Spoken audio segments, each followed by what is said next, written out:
Yeah, and so it's just important that when you're thinking about what are you building, we're talking today about love or fear. What is the foundation that you're building your relationship on?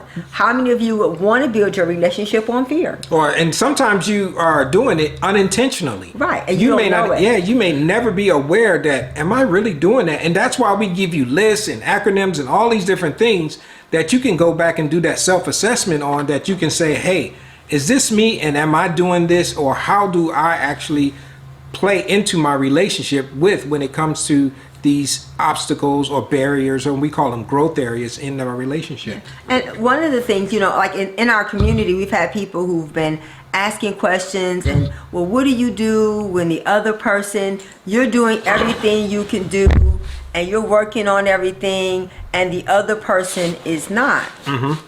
Well, then the question I would have, if you're doing everything you can do, then the only person you have control over is you. Right. But if we're building our relationship on love, you're going to have a different perspective than if you're building a relationship on fear. Because what building a relationship on fear looks like is the person that you're with presently doesn't get the opportunity to disappoint you or fail you, because you're still holding on to who disappointed you and failed you before. Oh, yeah.